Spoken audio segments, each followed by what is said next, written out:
Indian market की बात हो रही है। बेसिकली मैंने रिकॉर्डिंग अभी स्टार्ट किया तो मैं बता देता हूँ कि इंडियन मार्केट की बात हो रही है कि यही जो कल हमने टूल्स किए थे कल वाली क्लास में, अली हंटर और जिनॉन हंटर हंटिंग, अगर इसको हम इंडियन मार्केट में चेक करें तो हम प्रोडक्ट्स का चेक कर सकते हैं। तो उसी को ही मैं दिखा रहा था कि इंडियन मार्केट में जिस तरह हमने वो ब्रांड जो शॉपिफाई के ऊपर हैं उनको हम चेक कर सकते हैं। जिस तरह बोट लाइफस्टाइल बोट जो ब्रांड है उसको ओपन किया, उसके हम ओवरव्यू में गए तो उसके ओवरव्यू में 25,758 मंथली ट्रैफिक है इसकी। ऑलमोस्ट लाइशा जितनी है, लेकिन इतनी ट्रैफिक होगी नहीं, एग्जैक्ट दे नहीं रहा होगा, इससे ज़्यादा होगी। 1.82 पेज पर विजिट है।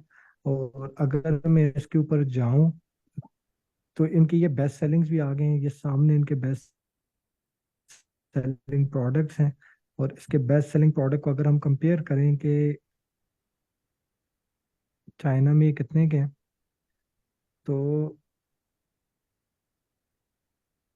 लिनोवो का आ गया है और जनरल लेदर केस कैस आया है। लेकिन अगर मैं इस प्रोडक्ट की इमेज को, वही तरीका है कि इमेज को कॉपी करें, अलीबाबा पे चेक करें जाकर, आपको वो प्रोडक्ट मिल जाएगा। इसी तरह आप इंडिया के जो वो है अर्बन मंकी, अब मैं अर्बन मंकी को अगर चेक करना चाह रहा हूँ कि अर्बन मंकी इंडियन ब्रांड है और उनके कौन कौन से प्रोडक्ट्स हाई सेलिंग है,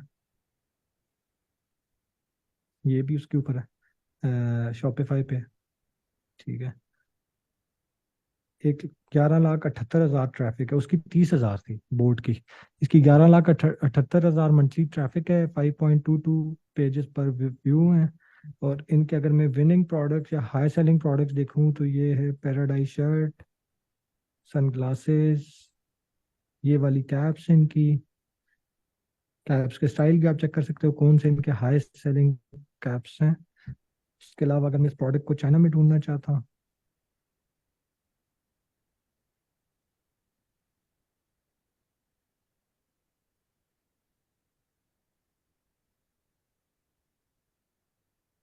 चाइना में नहीं मिला, एग्जैक्ट प्रोडक्ट नहीं मिला बेसिकली, क्योंकि अर्बन मंकी के अपने स्टाइल है ना, कैप्स तो ये खुद डिजाइन करते हैं।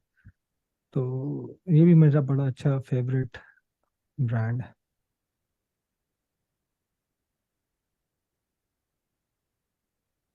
तो इंडियन मार्केट में भी आप चेक कर सकते हैं उनके विनिंग प्रोडक्ट्स, विनिंग ब्रांड्स, कौन से ब्रांड्स उनके चल रहे हैं, क्या चल रहा है, उसको आप चेक कर सकते हो।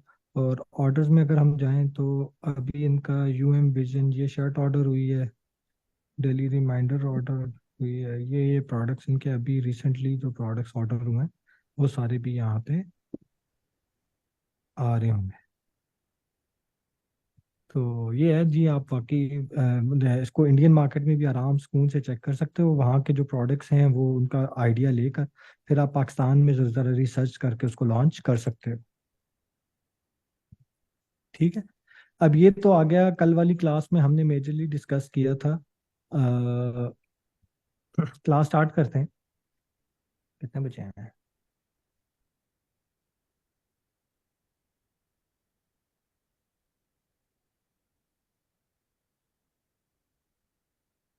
अच्छा जी। अस्सलाम वालेकुम सर। जी वालेकुम सलाम। कैसे हैं सर आप? खैरियत से? अल्लाह का शुक्र, ठीक ठाक, आप ठीक हो? अल्हम्दुलिल्लाह। सर मैंने एक छोटी सी चीज़ पूछनी थी। मैं कल की क्लास नहीं ले सका, तो मैंने ये पूछना था कि अली हंटर को मैं पहले यूज़ करता हूँ लेकिन मैं पेड नहीं यूज़ करता। तो हम्म। आपका क्योंकि अपना ब्रांड है लाइशा, तो इसकी तकरीबन आपको अपने डाटे का तो आइडिया होगा, तो इसकी ऑलमोस्ट कितने परसेंट एक्यूरेसी है जो ये डाटा या बताता है? सेल्स ठीक नहीं बता रहा, सेल्स हमारी ज्यादा है, सेल्स बहुत कम बता रहा है। ठीक है, सेल्स बिल्कुल भी एक्यूरेट नहीं दे रहा। लेट सपोज मैं, और सेल्स दे ही नहीं रहा, एक्यूरेट क्या दे रहा है, सेल्स तो दे ही नहीं रहा वो। तो ट्रैफिक वगैरह ठीक बता रहा है। ठीक है, और और बेस्ट सेलर भी सर ठीक बताता है? बेस्ट बेस्ट सेलर भी ठीक बता रहा है। सिर्फ बेस्ट सेलर में फर्क क्या है मैं आपको समझा देता हूँ।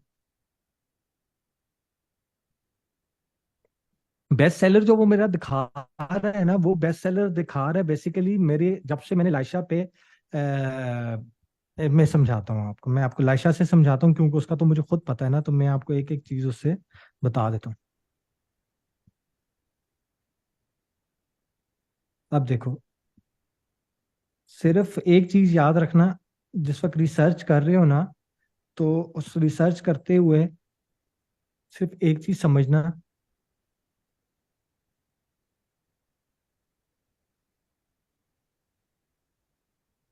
अब ओवरव्यू में जाते हैं, ठीक है।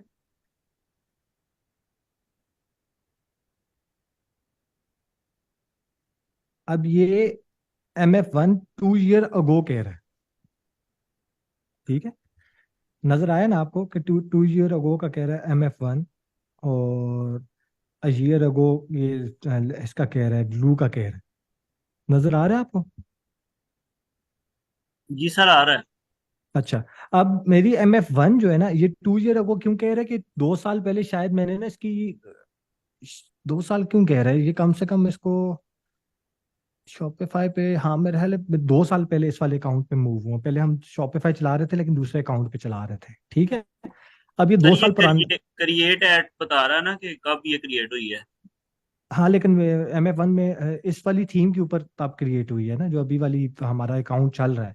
वरना ये वाली लैशेस तो हम 5 सालों से चला रहे हैं ना वेबसाइट पे।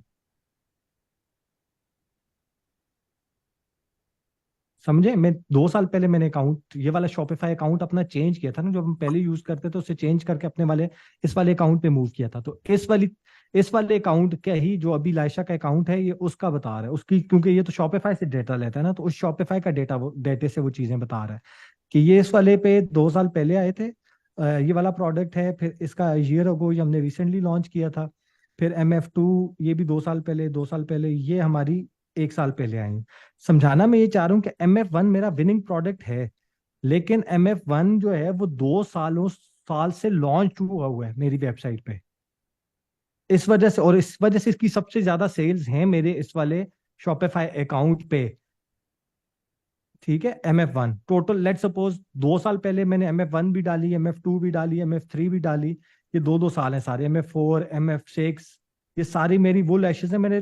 क्योंकि लाइशा 2 साल पहले सिर्फ ये 10 प्रोडक्ट्स होते थे उसके ऊपर, लाइशा के ऊपर यही लैशेज होती थी, जो पहले पे आ रही है, जो तीसरे पे आ रही है, जो चौथे नंबर पे आ रही है, पांचवें नंबर पे, छठे नंबर पे आ रही है, सातवें पे आ रही है, फिर 9वें नंबर पे आ रही है। तो यही वो लैशेज हैं जो हमारी होती थी। मेरे न्यू प्रोडक्ट्स ऐड हुए हैं रिसेंटली, मतलब 8-9 महीने पहले या 10 महीने पहले, ठीक है। अब जो मेरे अकाउंट, जो मेरी चीजें 10 महीने पहले लॉन्च हुई हैं, उसमें से एक मेरी ग्लू है। तो ग्लू सेकंड नंबर पे आ गई 10 महीनों के अंदर। MF1 2 सालों में पहले नंबर पे, ठीक है, 2 साल भी हो चुके हैं उसको। और जो मेरी ग्लू है वो 8 महीनों के अंदर जो, क्योंकि MF2 अब 2 साल पहले आई हुई है लेकिन वो तीसरे नंबर पे आ रही है। ग्लू मेरी 8 महीनों के अंदर ही उसने इतनी ज्यादा सेल्स की है कि वो दूसरे नंबर के ऊपर आ चुकी है। समझ रहे हैं ये पॉइंट, इस पर पहुंच रहे हैं? मैं समझाना क्या चाह रहा हूँ कि कुछ प्रोडक्ट्स ऐसे होते हैं, कि कुछ प्रोडक्ट्स ऐसे हैं जो एक एक वेबसाइट के ऊपर 4-4 सालों से हैं, ठीक है। तो ऑब्वियसली उनकी सेल थोड़ी ज्यादा होगी, लेकिन आपने उसके नीचे टाइम पीरियड देखना है कि वो प्रोडक्ट जो 7-7 8-8 महीनों पहले लॉन्च हुए, 9 महीने पहले लॉन्च हुए, और 9 महीनों में ही वो उस ब्रांड के टॉप ट्रेंडिंग प्रोडक्ट्स में आ चुके हैं, कि सेकंड नंबर पे भी वो है, फोर्थ नंबर पे। जिस तरह अभी अगर मेरी SL3 आप देखें तो ये भी 8-9 महीने पहले लॉन्च हुई। और वो प्रोडक्ट जो मेरे 2-2 साल से लॉन्च हुए हैं, जिस तरह MF4 है, MF6 है, ये उसको भी बीट करके अपनी SL सीरीज में पांचवें नंबर के ऊपर आ गई। तो इसका ये मतलब है कि मेरी इस वक्त जो सबसे ज्यादा सेल्स जा रही हैं, वो मेरी ग्लू की जा रही है और मेरी SL3 की जा रही है। MF1 भी शायद इनसे कम कर रही हो अभी, क्योंकि MF1 का 2 साल का डेटा ले रहा है, इनका 8-8 9 9 महीने का डेटा आ रहा है। उन 8-8 9 9 महीनों में ये मेरे अच्छे प्रोडक्ट्स को बीट करते जा रहे हैं। इसी तरह कोरल जो 10वें नंबर पे आ रहा है। तो मेरी लैशेस के अलावा जो प्रोडक्ट मैंने न्यू लॉन्च किया उसमें सबसे ज्यादा कोरल ब्लास्टिक सेल हो रही है। तो आपने ये देखना है कि रिसेंटली देखिए, 7 मंथ्स अगो इसके नीचे लिखा होगा, 7 महीने में ये प्रोडक्ट आया और ये टॉप 10 में पहुंच चुका है। और ये स्लोली स्लोली करते अब 8-9 महीने और गुजरेंगे, 7-8 महीने और गुजरेंगे, शायद ये तीसरे या चौथे नंबर पे ऊपर बैठा हुआ हो, क्योंकि ये चार उनसे ज्यादा सेल, MF2 MF3 से ज्यादा सेल शायद कोरल की हो रही हो। तो समझाना मैं ये चाह रहा था कि साथ ये जरूर चेक किया करेंगे, ऐसा ना हो कि आप वेबसाइट पे जाएं और आप देखें यार इसका टॉप ट्रेंडिंग प्रोडक्ट जो है ना, वो ये वाला है, पहले नंबर वाला ये प्रोडक्ट लॉन्च कर देता हूँ, तो आप वो प्रोडक्ट ले लो, लेकिन वो शायद 5 सालों में से बिक रहा है, इस वजह से वो पहले नंबर पे। अगर उसकी 5 सालों में लेट सपोज 10,000 सेल्स हुई हैं, एग्जाम्पल दे रहा हूँ, कोई प्रोडक्ट उस ब्रांड ने लॉन्च किया है जो 8 महीने पहले लॉन्च किया है, उसने अभी 6,000 की है 8 महीनों में, इसने 5 सालों में 10,000 की है, उसने 8 महीनों में 6,000 कर दी, तो ऑब्वियसली वो तीसरे या चौथे या पांचवें नंबर के ऊपर बैठा होगा, क्योंकि अभी उसकी 6,000 सेल हुई है, जिसकी 10,000 सेल हुई है। ये अली हंटर उसी को पहले पहले नंबर पे दिखाएगा। तो आपने साथ नीचे टाइम पीरियड भी देखना है कि यार कौन कितने टाइम पीरियड के अंदर ये पहले नंबर पे बैठा हुआ है। जिस तरह कल हमने डाइवर्सिटी की बात की थी,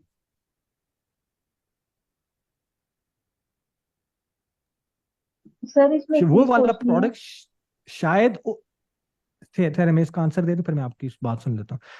वो वाला प्रोडक्ट शायद उस वक्त इतना ज्यादा बिक ना रहा हो, जिस तरह मैं आपको कल ओवरव्यू इसका दिया था ना डाइवर्सिटी का। अब डाइवर्सिटी में हम बेस्ट सेलिंग पे जाते हैं, ठीक है। अब इनका जो पहले नंबर के ऊपर प्रोडक्ट है, ये देखें कितने साल पहले आए, 4 साल पहले, ठीक है। और दूसरे नंबर का प्रोडक्ट देखें, वो 1 साल पहले आया और दूसरे नंबर के ऊपर आ चुका है। तो इसका मतलब ये है कि करंटली शायद ये जो दूसरे नंबर के ऊपर बैठा हुआ है ना, इनका जो पहले नंबर के ऊपर प्रोडक्ट है इससे भी ज्यादा सेल कर रहा होगा। इससे भी ज्यादा सेल्स इसके दूसरे नंबर वाले प्रोडक्ट की आ रही होंगी। इतनी सेल्स करंटली सेल्स इनकी पहले नंबर के ऊपर जो प्रोडक्ट बैठा हुआ है उसकी नहीं आ रही होगी, क्योंकि वो 4 साल पहले आया था। 4 साल में शायद पहले 2 साल उसकी बहुत तगड़ी सेल्स हुई हो, अभी सेल्स शायद उसकी डिक्लाइन हो रही हो इन 2 सालों के अंदर या इस साल के अंदर।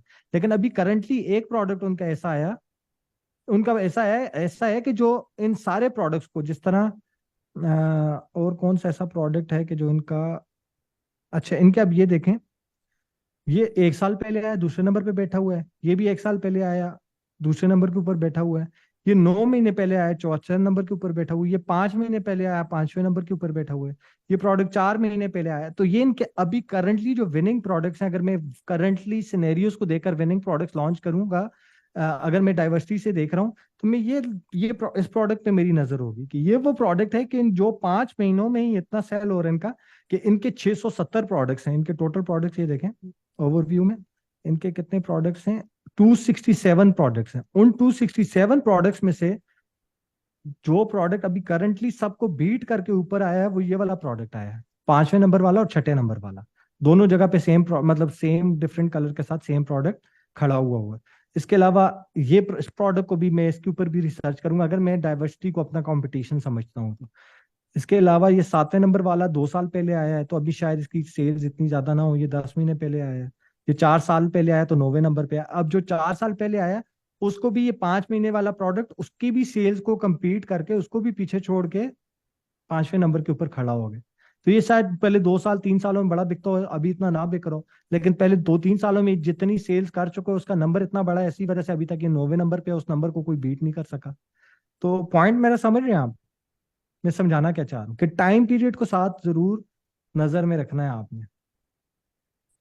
जी सर, समझ आ गई सर। आपने मतलब जो लाइशा में पहले आपने 3 4 5 से सिर्फ लैशेज ही की हैं, उसके बाद फिर सिर्फ बाकी और लैशेस सेट की, और उस लैशेस में भी सिर्फ ये जो वाइट लैशेस है ना जो मैं अभी दिखा रहा हूँ, जिनके ऊपर MF1 MF2 MF3 MF4 MF6, मेरी पिछले 5 सालों में सिर्फ ये लैशेस थी। मेरे जो अभी देखे ना न्यू अराइवल्स में आप जाएं तो ये 7 महीने पहले मेरे प्रोडक्ट्स ऐड हुए हैं। ये सारे प्रोडक्ट्स मेरे न्यू हैं, जिस तरह ये कोरल ब्लास्टिक है। अब ये प्रोडक्ट्स मेरे विनिंग ज्यादा प्रोडक्ट्स ये थे, लेकिन ये प्रोडक्ट मेरे पास आउट ऑफ स्टॉक हुए हैं। ये 5 महीने या जैसे ही आए थे आउट ऑफ स्टॉक हो चुके थे, तो ये है नहीं है, इस वजह से ये वेबसाइट के ऊपर नहीं है। ये शायद अभी ये पहले नंबर के ऊपर खड़े होते हैं, लैशेस को भी क्रॉस कर देते।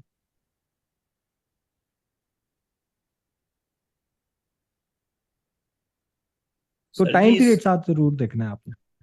सर जी, इससे एक स्ट्रेटजी ये भी समझ आती है जो आपने लाइशा में यूज किया, कि आप किसी एक स्पेसिफिक नीश में जब जाते हैं तो किसी एक स्पेसिफिक नीश में जाके किसी एक स्पेसिफिक प्रोडक्ट को इतना ज्यादा फोकस करके, इतना अच्छा उसे करके बना के अपने ब्रांड का नाम बना के फिर बाकी यार प्रोडक्ट यही को। तो मैं समझाता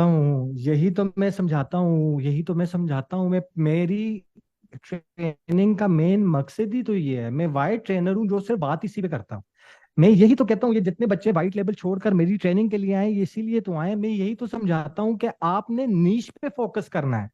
ज्यादातर बच्चे प्रोडक्ट पे फोकस कर रहे हैं, या आप लोगों की वजह से ये मैंने अली हंटर और ये प्रोडक्ट्स डाले। हम इसी वजह से, जो ब्रांड फोकस होता है ना, जो नीश फोकस्ड होता है, वो इस चीज पे फोकस नहीं रखता कि यार विनिंग प्रोडक्ट कौन सा बिक रहा है। मैं ये डाइवर्सिटी पे कभी फोकस नहीं होगा कि डाइवर्सिटी का भी कौन सा बिक रहा है, क्योंकि इसकी नीश मुझे समझ ही नहीं आती। ये जेनेरिक प्रोडक्ट बेस्ट बेस्ट है, इसकी कोई नीश नहीं। हमने नीश बेस रहना है। अब मैं आपको नीश बेस समझाता हूँ।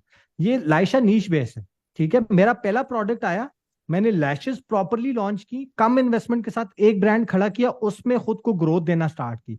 वो मेरा प्रोडक्ट जब चल गया तो मैंने न्यू प्रोडक्ट जब ऐड किया उसी नीश के अंदर, जब मेरा let's suppose trusted customer lashes का बन गया, अब ये 1500 रुपए की लैशेस है, उसी में मैंने 990 रुपए वाली लैशेस लॉन्च कर दी कि अच्छा एलीट क्लास ये ले, मेरी मिडिल क्लास ये ले। अब मिडिल क्लास जो मेरा प्रोडक्ट अफोर्ड नहीं कर सकती थी, उनके लिए भी मैंने लैशेस लॉन्च की, वो भी मेरा बिकना स्टार्ट हो गया।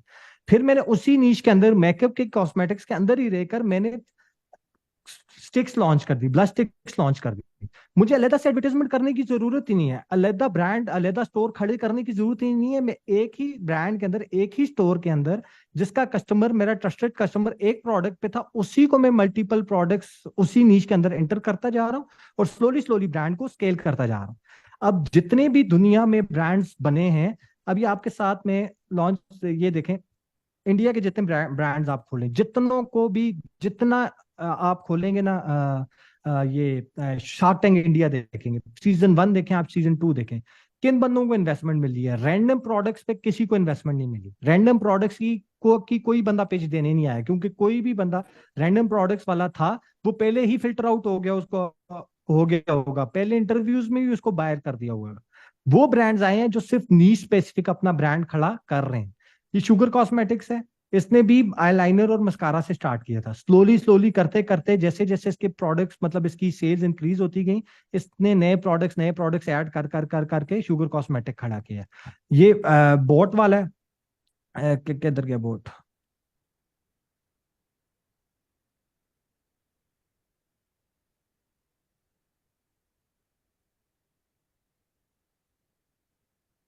ये बोट लाइफ स्टाइल है।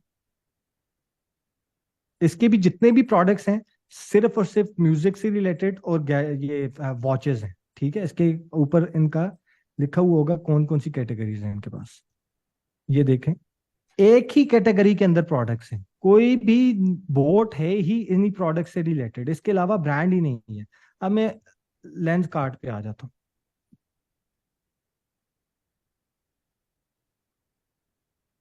Eye glasses, sunglasses, contact lenses, ठीक है।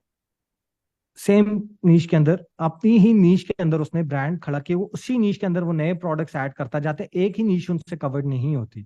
आपने नीश बेस रहे ना, उस नीश को पकड़ो, उस नीश के अंदर ही। अब ये मेरा न्यू ब्रांड है जो अभी तक मैंने प्रॉपरली लॉन्च नहीं किया, जिसके ऊपर मैं वर्किंग कर रहा हूँ, ठीक है।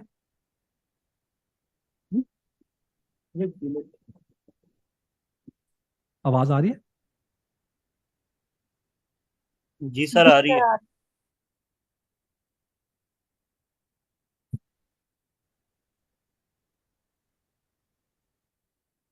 यार ये मेरा टैब्स कुछ बंद कर देता हूँ, ये बहुत ज्यादा ओपन हुई हुई है, उसकी वजह से चलता नहीं है।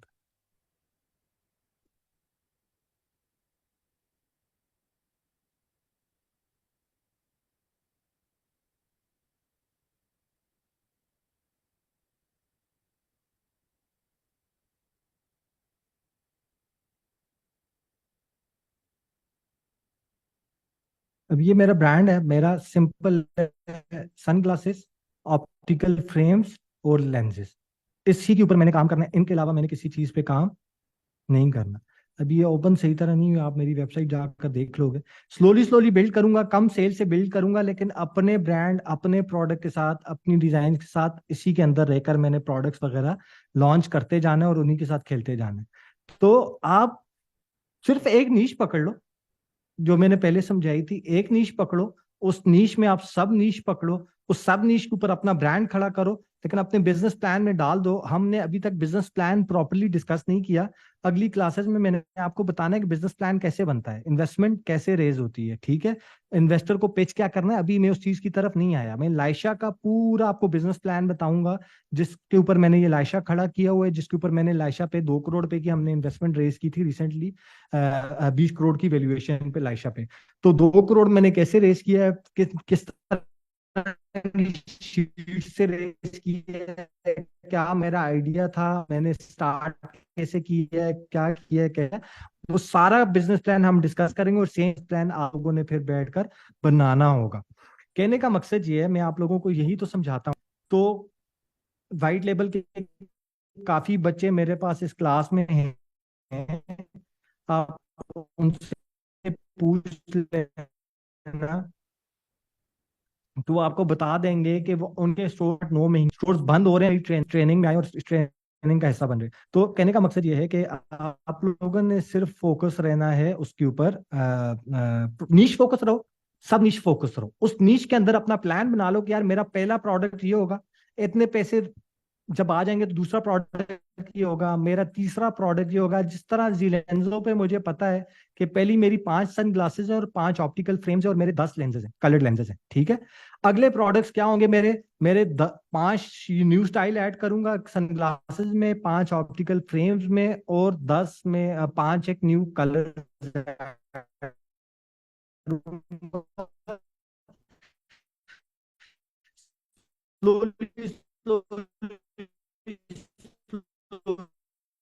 सर आपकी आवाज बहुत ज्यादा ड्रॉप हो रही है। करते अपनी इन्वेंट्री बढ़ा, प्रोडक्ट डिजाइन है, ये करते जाना है, वो स्टार्ट है। यार इसका ना इंटरनेट का कोई इश्यू है यार, 1 सेकंड रुक जाओ।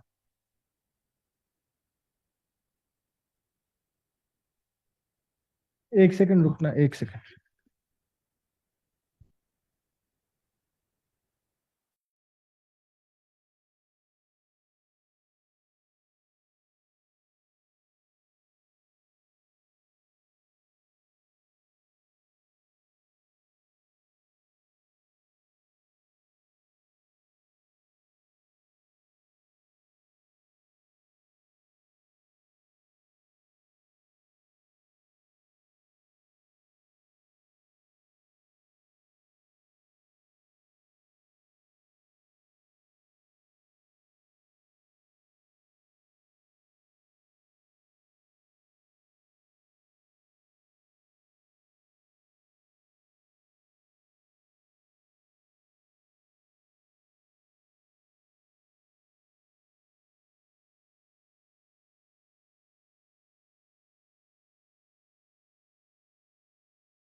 हाँ जी, आवाज आ रही है?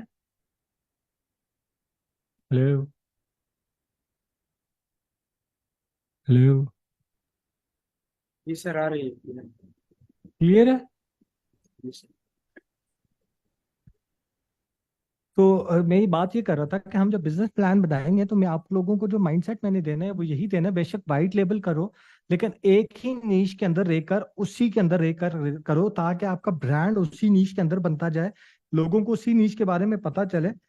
इस तरह तो पेप्सी है, पेप्सी के अलावा वो कितनी प्रोडक्ट्स, कितनी चीजें, कितना सब कुछ एक ही कोको कोला कर सकता है, पेप्सी कर सकता है, लेकिन कोई भी ब्रांड, कोई भी जो लॉन्ग टर्म बिजनेस करने आता है वो नहीं करता, वो डिफरेंट चीजों, डिफरेंट उसके साथ नहीं जाता।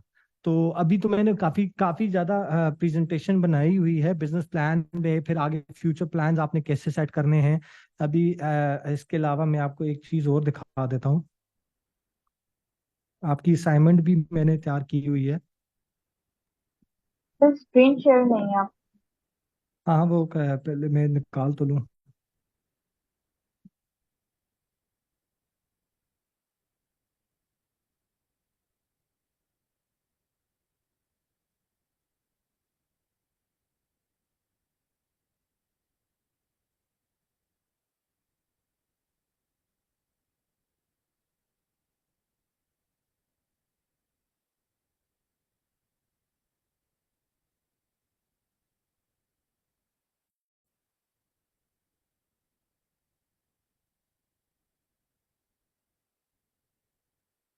ठीक है, जिस तरह ये आपकी असाइनमेंट नंबर 1 है जिसमें आपने स्टैट्स निकालने होंगे। अभी मैंने बिजनेस प्लान आपको बताया नहीं है कि बिजनेस प्लान में क्या क्या चीजें आती हैं, लाइशा में हमने क्या क्या चीजें की हुई हैं। जब मैं वो बिजनेस प्लान आपसे डिस्कस कर लूंगा ना, तो ये असाइनमेंट आप बनाओगे तो आपका बिजनेस प्लान सॉर्ट ऑफ बन जाएगा। पाकिस्तान के स्टैट्स निकालोगे, अपनी इंडस्ट्री जिसमें काम कर रहे हो उसके स्टैट्स निकालोगे, नीश की सिलेक्शन करोगे, जो भी नीश आप सिलेक्ट कर रहे हो, जिस तरह मैंने कॉस्मेटिक्स की हुई है उस तरह उसकी सब नीश सिलेक्ट करोगे। फिर अपना ब्रीफ इंट्रोडक्शन दे दोगे, ये मैं समझाऊंगा ये कैसे निकलता है, क्यों निकलता है, क्यों इम्पोर्टेंट होता है ब्रांड्स के लिए। उस इंडस्ट्री की प्रॉब्लम निकालोगे आप, उसका सोल्यूशन निकालोगे आप, उसके बाद में कैसे निकालोगे, यही जब डिफरेंट ब्रांड्स अपनी नीश के अंदर सर्च करोगे ना, हंटिंग कर रहे होगे, वहीं से आपको प्रॉब्लम निकलेंगी। जब आप मेरिट की प्रॉब्लम और के बाद प्रॉब्लम आइडेंटिफाई, सोल्यूशन कैसे में उसके ऊपर अपना पूरा ब्रांड कैसा कर रहे हैं, उनका ट्रैफिक। वॉइस का इशू है अगेंस्ट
यार मुझे लोकेशन चेंज करनी पड़ी है कि उधर ना इंटरनेट चल नहीं रहा था प्रॉपर्ली। ऊपर से नीचे आया हूँ, सॉरी उसके लिए।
हेलो।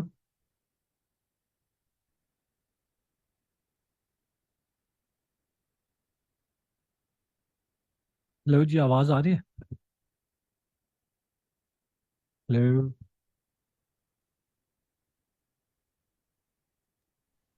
जी सर आ रही है। अच्छा, सॉरी यार, मुझे लोकेशन चेंज करनी पड़ी और जैसे ही इधर लोकेशन पे पहुंचा हूँ तो मेरा लैपटॉप ऑफ हो गया, वो उसने रीस्टार्ट कर दिया सारी चीज़ें।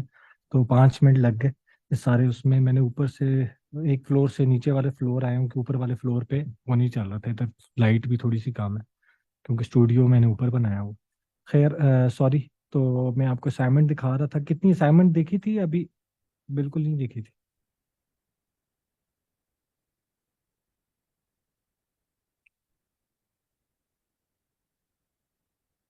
अच्छा, तो इसमें असाइनमेंट कितनी देखी थी? कहाँ तक पहुंचे थे आप लोग?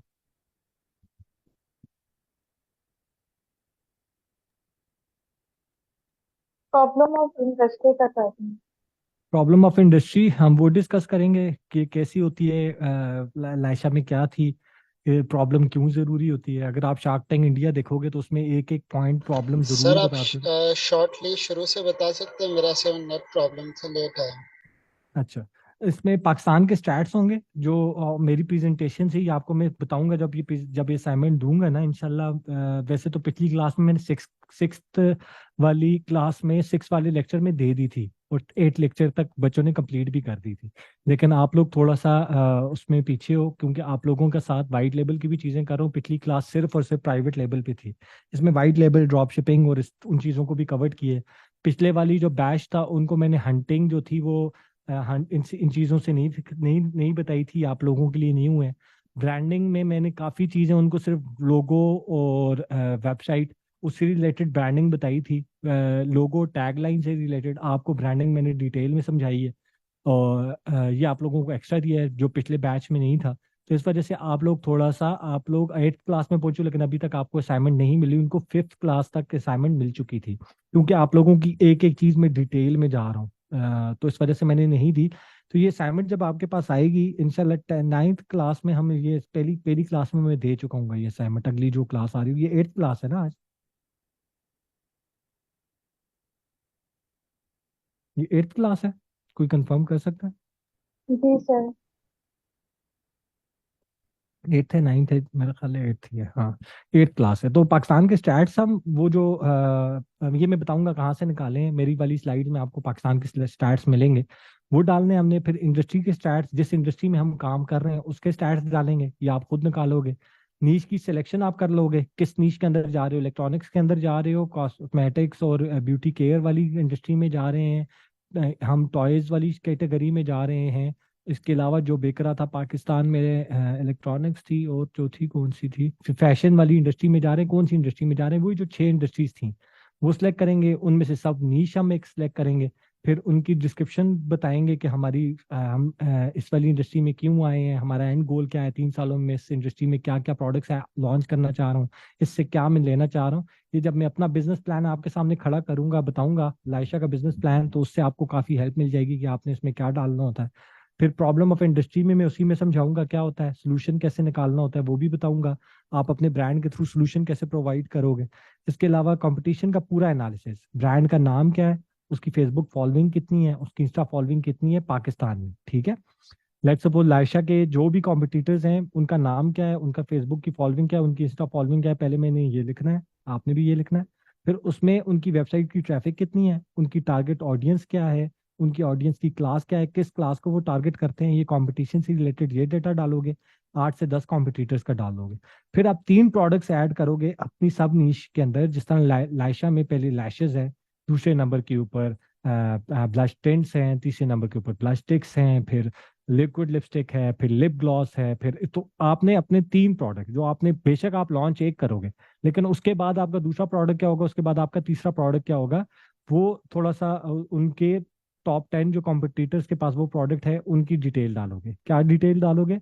ब्रांड का नाम क्या है, उसका प्रोडक्ट क्या है, पहला प्रोडक्ट लेट्स सपोज लैशेज है, तो वो लैशेज में कौन सा ब्रांड है, उसका प्रोडक्ट जो लैशेज है वो कौन सा है, उसकी प्राइसिंग क्या है, उसका एक उसके ब्रांड प्रोडक्ट का रेफरेंस इमेज डालोगे। फिर इसी तरह दूसरा ब्रांड जिसके पास लैशेज हैं, उसका प्रोडक्ट, उसकी प्राइसिंग, उसकी रेफरेंस इमेज। तो 10 आप अपने कंपटीशन में, पहले प्रोडक्ट में 10 कॉम्पिटिटर्स का डेटा फिल करोगे। इसी तरह प्रोडक्ट 2 जो है, उसी नीश के अंदर आप एक और प्रोडक्ट ऐड करना चाह रहे हो फ्यूचर में, वो दूसरा प्रोडक्ट क्या है उसकी सारी डिटेल। फिर इसी तरह उसका तीसरा प्रोडक्ट क्या होगा उसकी सारी डिटेल। तो ये सारी बनेगी, असाइनमेंट बनेगी, और आप लोगों ने ये असाइनमेंट कंप्लीट करके देनी होगी। इसी से आपका मेजरली बिजनेस प्लान का बहुत ज्यादा हिस्सा बन जाएगा। ना कि जो असाइनमेंट होगी उसमें जब मैं आपको वो दूंगा, तो जब आप वो कंप्लीट करोगे तो आपका बिजनेस प्लान कंप्लीट हो जाएगा। आप लोगों को पता होगा कि आपका ब्रांड क्या है, उसका नाम क्या है, उसका प्रोडक्ट क्या कौन से होंगे, आज कौन से लॉन्च करूंगा, साल बाद कौन से लॉन्च करूंगा, 3 सालों में मैंने उसको पहुंचाना कहाँ पे है। तो इसके बाद एक मैथमेटिकल फाइनेंशियल शीट भी बनेगी जिसमें सिर्फ नंबर्स होंगे, वो असाइनमेंट नंबर 2 होगी, वो भी आपको बनाना सिखाऊंगा। तो इंशाल्लाह जब ये 2 शीट्स आपकी कंप्लीट हो जाएंगी तो आपका एक ई कॉमर्स स्टोर का पूरा प्लान रेडी होगा। फिर वो प्लान लेकर आप किसी भी इन्वेस्टर के पास जाओगे, उसको दिखाओगे कि भाई ये मेरा प्लान है, ये मेरी प्रेजेंटेशन है, ये मेरे 3 साल का प्लान है, 3 सालों में मैंने ये प्रोडक्ट्स ऐड करने हैं, इन दराज पे इस तरह लॉन्च करना है, फिर अपना शॉपिफाई पे इस तरह लॉन्च करना है, दुकान के पास इस दुकान पे इस तरह लॉन्च करना है, डिस्ट्रीब्यूटर पे इस तरह लॉन्च करना है, एक B2B डिस्ट्रीब्यूटर के थ्रू इस तरह लॉन्च करना है, फ्रेंचाइज मैंने इस तरह देनी है। ये सारा जब बिजनेस प्लान आप लेकर जाओगे, जो आप शार्क टैंक इंडिया में आप पहली पिच सुनते हो, 3 मिनट 5 मिनट की जो पिच होती है, 10 मिनट की जो पिच होती है, उसमें ये सारी चीजें बता रहा होता है। इंडस्ट्री का प्रॉब्लम क्या है, उसका सोल्यूशन क्या है, उसका प्रोडक्ट वो सोल्यूशन कैसे प्रोवाइड कर रहा है, आज कौन से प्रोडक्ट्स लॉन्च किए हैं, फ्यूचर में कौन से प्रोडक्ट्स लॉन्च करेगा, अमेजोन पे कैसे जा रहा है। हमारे पास दराज है, उनके पास अमेजोन है, अमेजोन के अलावा उनका रिलायंस मार्केट है, डिफरेंट जो मार्केट प्लेसेस हैं उन पे उस प्रोडक्ट को कैसे लेके जा रहा है, शॉप्स पे कैसे रखवा रहा है, कितनी सेल्स वो शॉप्स के थ्रू एक्सपेक्ट कर रहा है, अभी कर रहा है, कितनी कितनी सेल्स वो फ्यूचर में एक्सपेक्ट करेगा, अपनी शॉप्स ओपन करेगा तो कब करेगा, कैसे करेगा, उसके पे उसकी कितनी इन्वेस्टमेंट लगेगी, अगले 3 साल 4 साल 5 साल में वो अपने ब्रांड को कहाँ पे देख रहा है। तो ये सारी डिटेल्स वो अपने एक ब्रांड के अंदर दे रहा होता है। तो अगर आपने प्राइवेट लेबल लॉन्च करो या वाइट लेबल लॉन्च करो, ये चीजें आपके लिए इंपॉर्टेंट है।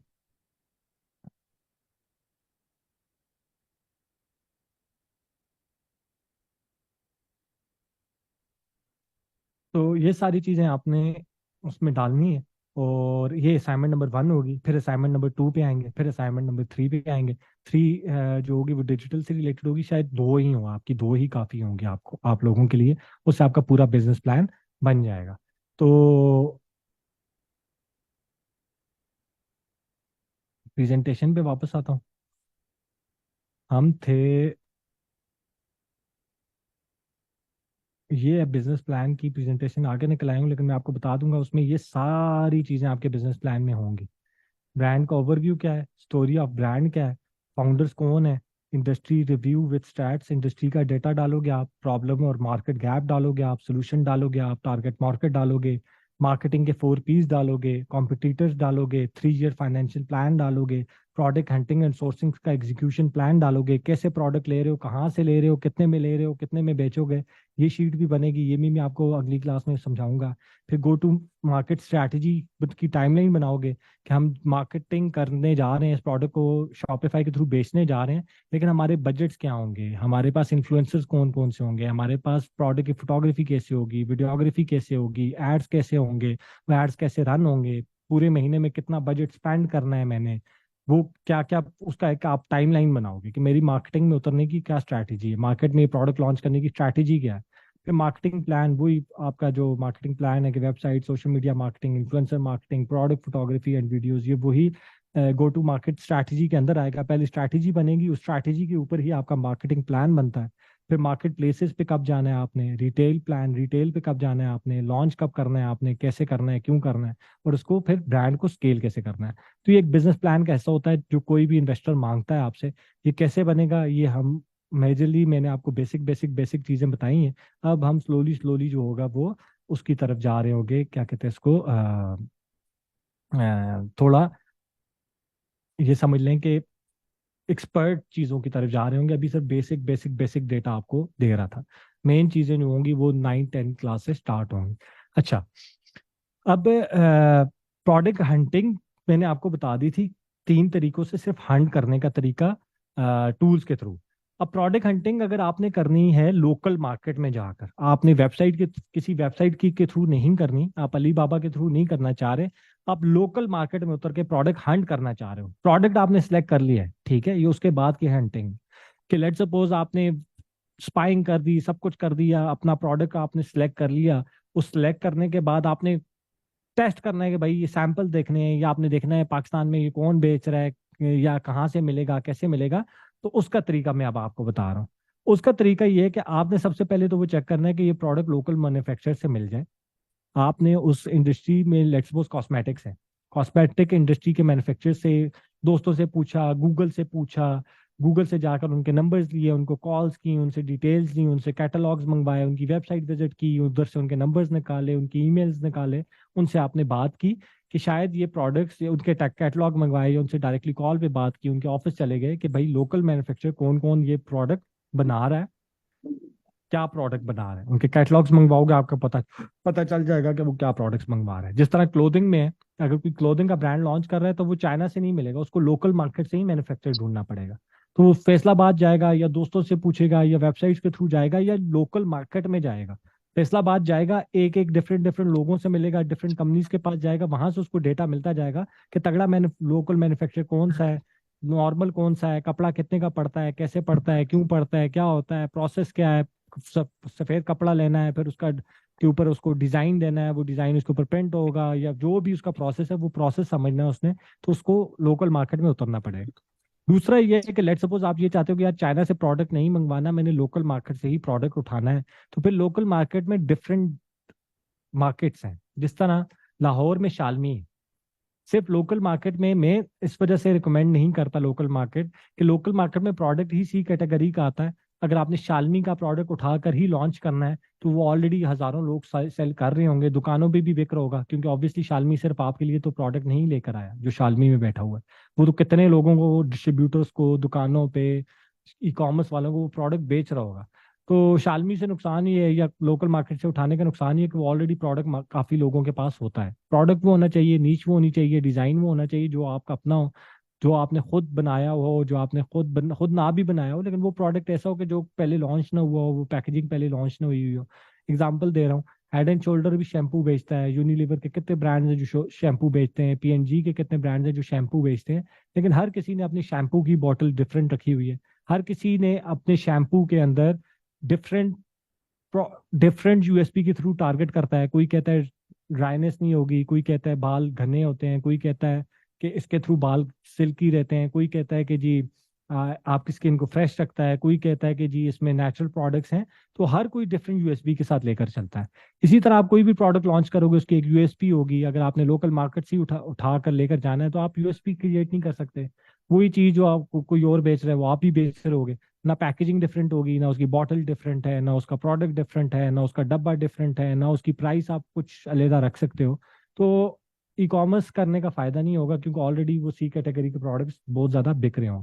फायदा तब होता है जब आप प्रोडक्ट चाइना से लो, पैकेजिंग थोड़ी सी चेंज करा दो, उसका डब्बी चेंज करा दो। पैकेजिंग के ऊपर हम आएंगे, क्या रखनी है, कैसे रखनी है, क्यों रखनी है, क्यों इंपॉर्टेंट होती है, पैकेजिंग का लेदा वो है। उसकी पैकेजिंग ही, डब्बी बेशक डिफरेंट ना करो, पैकेजिंग डिफरेंट कर दो, नाम अच्छा रख दो, कलर्स अपने सिलेक्ट करके उसी तरह की डब्बियां डिजाइन करवाओ। तो आपका एक यूनिक फैक्टर ऐड हो जाता है एक ब्रांड में, और आपको फिर सेल करने में, उसके कस्टमर्स को के दिमाग में वो ब्रांड बैठाने में एक अच्छी चीज हो जाती है। तो रिसर्च आपने लोकल मैन्युफैक्चरर पे करनी है। उसके बाद कंटेनिंग द लोकल मैन्युफैक्चरर, आप उन लोकल मैन्युफैक्चरर को डायरेक्टली भी कांटेक्ट कर सकते हो। दूसरा तरीका क्या है? दूसरा तरीका ये कि आप लोग हंटिंग एंड सोर्सिंग की कंपनीज है पाकिस्तान में बहुत ज्यादा लोग ऐसे हैं जो हंटिंग एंड सोर्सिंग की सर्विसेज देते हैं। वो क्या कर देते हैं कि लेट सपोज आपने कोई, ये माइक है, आप माइक लॉन्च करना चाह रहे हो। अब एक तरीका तो ये है कि पाकिस्तान में जो माइक बना रहे हैं आप उसको डायरेक्टली कांटेक्ट करो। एक एक बंदे को के पास पहुंचना मुश्किल है, आपके पास, आपको वो इंडस्ट्री का नॉलेज नहीं है, उन लोगों तक पहुंच नहीं है, तो आपको पता नहीं चलेगा कि यार ये इस माइक बनाने वाले तक मैंने पहुंचना कैसे है। दूसरा तरीका ये है कि आप ये माइक की पिक्चर्स, इसकी जो डिस्क्रिप्शन है, इसकी जो प्रोडक्ट की क्वालिटी आपको चाहिए कि इसमें लेट सपोज माइक की क्वालिटी क्या होगी, कितने मिली एम्पेयर जो भी होता है, वोल्टेज कितनी होगी, एम्पेयर कितने होंगे, इसके अंदर क्या चीज़ आपको चाहिए, किस तरह की चाहिए। आपने एक वो सैंपल सब रखा हुआ है इस माइक का, मार्केट से आपने सैंपल एक लिया, या एक डिस्क्रिप्शन ही, एक पिक्चर, जिस लेट सपोज वो प्रोडक्ट इंडिया का है तो पाकिस्तान में नहीं है वो प्रोडक्ट, आपने उसकी पिक्चर ली हुई है, और पिक्चर लेकर उसकी डिस्क्रिप्शन लिखी हुई है कि भाई ये प्रोडक्ट में मुझे ये स्पेसिफिकेशंस चाहिए। आपने लोकल हंटिंग कंपनी को ऑनबोर्ड किया, जो आपके लिए हंटिंग भी करेगा, आपको सोर्स भी करके देगा। आप उसको कहते हो यार ये प्रोडक्ट मुझे ढूंढ कर ला कर दो, 100 पीसेस चाहिए, 200 पीसेस चाहिए, 500 पीसेस चाहिए, और ये मेरी रिक्वायरमेंट है। नाम लेट्स सपोज इसके ऊपर कोई ब्रांड का नाम ना लिखा हुआ हो, ये ना हो, वो ना हो, जो भी आपकी रिक्वायरमेंट्स आपने वो लिख लेंगे। आपने उसको पकड़ा दी, वो मार्केट में जाएगा, पूरी मार्केट में घूमेगा, आपको प्रोडक्ट के 3 4 कंपनीज 5 कंपनीज निकाल कर ला कर देगा, सैंपल्स आपको प्रोवाइड करवाएगा, आप उस सैंपल्स के पे करोगे, आपको सैंपल्स दिलवाएगा, आपको जिस कंपनी का प्रोडक्ट अच्छा लग रहा है आप उस बंदे के साथ प्रोडक्ट लॉक करोगे। वो दो तरीके होते हैं, एक तो ये कि हमेशा ही फिर आपने ऑर्डर उसको देना है और वो उस कंपनी से बनवा कर आपको देगा। दूसरा तरीका ये होता है जिसमें आप उसको ज्यादा पे करोगे, एक अमाउंट वो ले लेगा आपसे, और आपको और उस कंपनी का जो मैन्युफैक्चरर है उन दोनों को आपस में मिलवा देगा कि भाई ये मैन्युफैक्चरर है, ये बंदा है, इसको प्रोडक्ट चाहिए था, मैंने तुम्हें ढूंढा है, इसको प्रोडक्ट समझ आ चुका है, आप दोनों आपस में डील बना लो, मेरा काम बीच में खत्म है। आप दोनों आपस में डील बनाते हो और आप लॉन्ग टर्म के लिए साथ काम कर रहे होते हो। तो इस तरह हंटिंग एंड सोर्सिंग की कंपनीज है। हंटिंग एंड सोर्सिंग की कंपनीज चाइना में भी है, इसी तरह पाकिस्तानी कंपनीज जो चाइना से भी आपको हंट और सोर्स करके देती हैं। आपने सिर्फ उनको प्रोडक्ट बताना होता है, वो इसी तरह आपको प्रोडक्ट के सैंपल्स के चार्ज करेंगे, आपको डिफरेंट कंपनीज की पहले पिक्चर्स भेजेंगे, उनकी डिस्क्रिप्शन भेजेंगे कि ये प्रोडक्ट है, इसकी ये डिस्क्रिप्शन है, इसकी क्वालिटी है, ये इतने का पड़ेगा। आप उसमें से सैंपल्स के लिए कंपनीज सेलेक्ट करते हो कि यार ये इन कंपनीज का मुझे सैंपल चाहिए, वो उन कंपनी से सैंपल्स मंगवा कर आपको देता है, आप वो सैंपल टेस्ट करते हो, आपको जो कंपनी समझ आती है तो उसका भी यही तरीका है कि वो आप उसको इस कंपनी के साथ डायरेक्टली कर देता है, आप उसको ऑर्डर प्लेस करते हो और वो आपको प्रोडक्ट पहुंचा देता है। लेकिन इसमें एक फैक्टर अलहदा ऐड हो जाता है कि अगर आप उस कंपनी से डायरेक्टली कॉन्ट्रैक्ट कर भी ले तो आपकी बात भी हो जाती है, लेकिन वही हंटिंग एंड सोर्सिंग कंपनीज है, तो वो कंपनी आपको उसी कंपनी से जो भी प्रोडक्ट आपको चाहिए वो पाकिस्तान में मंगवा कर आपको पहुंचाना भी उसी कंपनी का काम होता है, उसको सोर्स करवा कर देना भी उसी कंपनी का काम होता है। तो हंटिंग एंड सोर्सिंग की काफी कंपनीज हैं, 4 5 कंपनीज के आगे मैंने नाम लिखे हुए हैं। तीसरा तरीका ये है कि आप ये करते हो कि आप हंटिंग एंड सोर्सिंग कंपनीज के पास कुछ प्रोडक्ट्स ऑलरेडी पाकिस्तान में पड़े होते हैं, जो वो प्रोडक्ट्स बेच रहे होते हैं, आपने देखे होंगे, डिफरेंट ग्रुप्स ज्वाइन किए होंगे, तो आप उनके पास जो प्रोडक्ट्स ऑलरेडी हैं, जो 15-15 पीस, 20-20 पीस, 50-50 पीस करके वो बेच रहे होते हैं डिफरेंट लोगों को, तो आप उनसे वो प्रोडक्ट डायरेक्टली भी पकड़ सकते हो। आप उनसे अपनी लिस्ट मांग लेते हो कि आपके पास अभी कौन से प्रोडक्ट्स अवेलेबल हैं वाइट लेबल के जो आप बेच रहे हो, वो आपको लिस्ट भेज देते हैं, अभी ये अवेलेबल है, इसकी ये प्राइस है और इसमें इतना मार्जिन है। आप वो प्रोडक्ट चेक करते हो, वेबसाइट्स पे चेक करते हो, कंपटीशन चेक करते हो, आपको प्रोडक्ट समझ आता है तो आप उससे 50 पीस उठाते हो, उसको पे करते हो और आप खुद अपनी वेबसाइट पे लगाकर उसको बेचना स्टार्ट कर देते हो। तो हंटिंग एंड सोर्सिंग की कंपनीज कई जगह पे आपको यूज कर सकते हो उनको। अच्छा, अगर आप हंटिंग एंड सोर्सिंग नहीं करते तो उसका तरीका भी मैंने आपको बता दिया है। सैंपल है कि आपने सैम्पलिंग द डिजायर्ड प्रोडक्ट, आपने उसका सैंपल मंगवाना है, सैंपल मंगवा कर सैंपल टेस्ट करना है। 5 कंपनीज का सैंपल मंगवाया, एक कंपनी को आपने फाइनल किया, जिस कंपनी के साथ आपने प्रोडक्ट में कुछ चेंजेस करवाने हैं या जिससे आपका लॉ ओके होना है, उससे आपने कोटेशन मंगवाई, परचेज प्राइस और सेलिंग प्राइस की शीट बनाई। ये शीट कैसे बनेगी आगे मैं आपको बताऊंगा, उसमें कितना मार्जिन होता है, कैसे बनानी होती है। उसके बाद सैंपल सेलेक्ट करते हो आप, डिजाइनिंग द लेबल्स, उसके वही पैकेजिंग, उसकी जो पैकेजिंग है वो डिजाइन करते हो, उसके प्रोडक्ट के डब्बे शब्बे सारा कुछ डिजाइन करते हो, उसके ऊपर प्रोडक्ट के ऊपर जो आपका नाम कैसे आना है सब कुछ वो डिजाइन करते हो, उसको भेजते हो कि यार ये प्रोडक्ट है, इसके ऊपर इस तरह मेरा नाम। ये अगर आप साइड पे इमेज देखो तो ये प्रोडक्ट्स पड़े हुए हैं। इस तरह कुछ कंपनीज होती हैं जिन्होंने प्रोडक्ट्स बनाए हुए होते हैं, डब्बी के ऊपर कोई नाम शाम नहीं लिखा होता, आप उसको अपनी पैकेजिंग बेचते हो तो उस डब्बी के ऊपर अपना नाम शाम, आपका नाम शाम लिख के, उसके डब्बे के ऊपर आपका नाम शाम लिख के, इस तरह लेट सपोज ये डब्बे हैं, ठीक है, इस तरह उस प्रोडक्ट के डब्बों के ऊपर आपका नाम शाम लिख के आपको वो प्रोडक्ट उठाकर भेज देते हैं। तो ये आपकी लेबल डिजाइन करते हो और ऑर्डर प्लेस करते हो और उससे प्रोडक्ट ले लेते हो। आप अलीबाबा से भी इसी तरह काम करते हो, आप लोकल मैन्युफैक्चरर के साथ भी इसी तरह काम कर सकते हो। और आप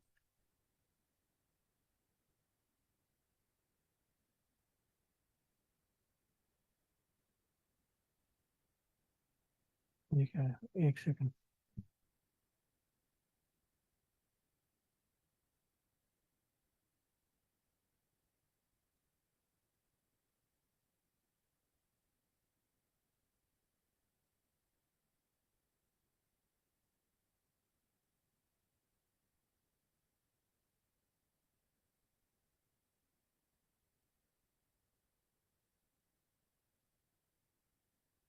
मैंने एक स्लाइड ऐड की थी, वो मेरा लैपटॉप ऑफ हुआ है, उससे गुम तो नहीं हो गई। एक सेकंड, मैंने एक स्लाइड इसमें ना कंपनीज के नाम ऐड किए थे लोकल हंटिंग में। बेशक आप उनसे प्रोडक्ट लो या ना लो, लेकिन उनसे आप कांटेक्ट करके ना जरा गपशप लगा लो कि क्या प्रोडक्ट्स बिक रहे हैं, कैसे बिक रहे हैं, क्या उनके पास अभी कौन सी लिस्ट है, अगर वो मंगवा कर देंगे वो क्या चार्ज करेंगे, कैसे चार्ज करेंगे, क्यों चार्ज करेंगे। तो ये चीज़ें आप उनसे कर सकते हो।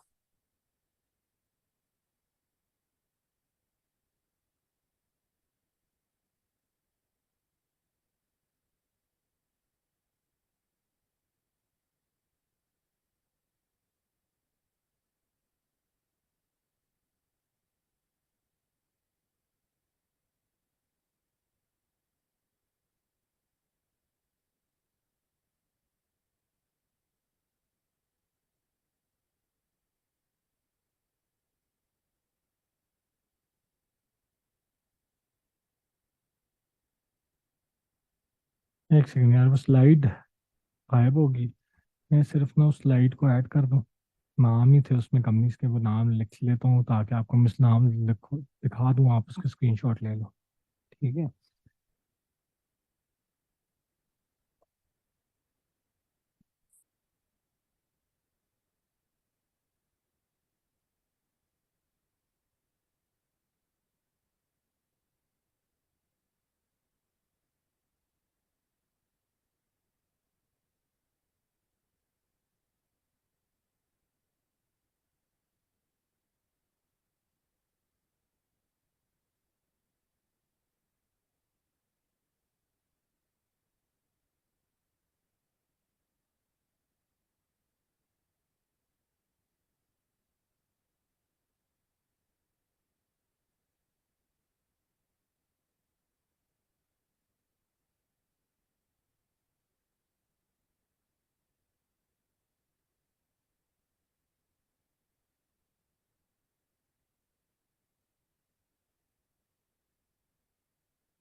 हाँ जी।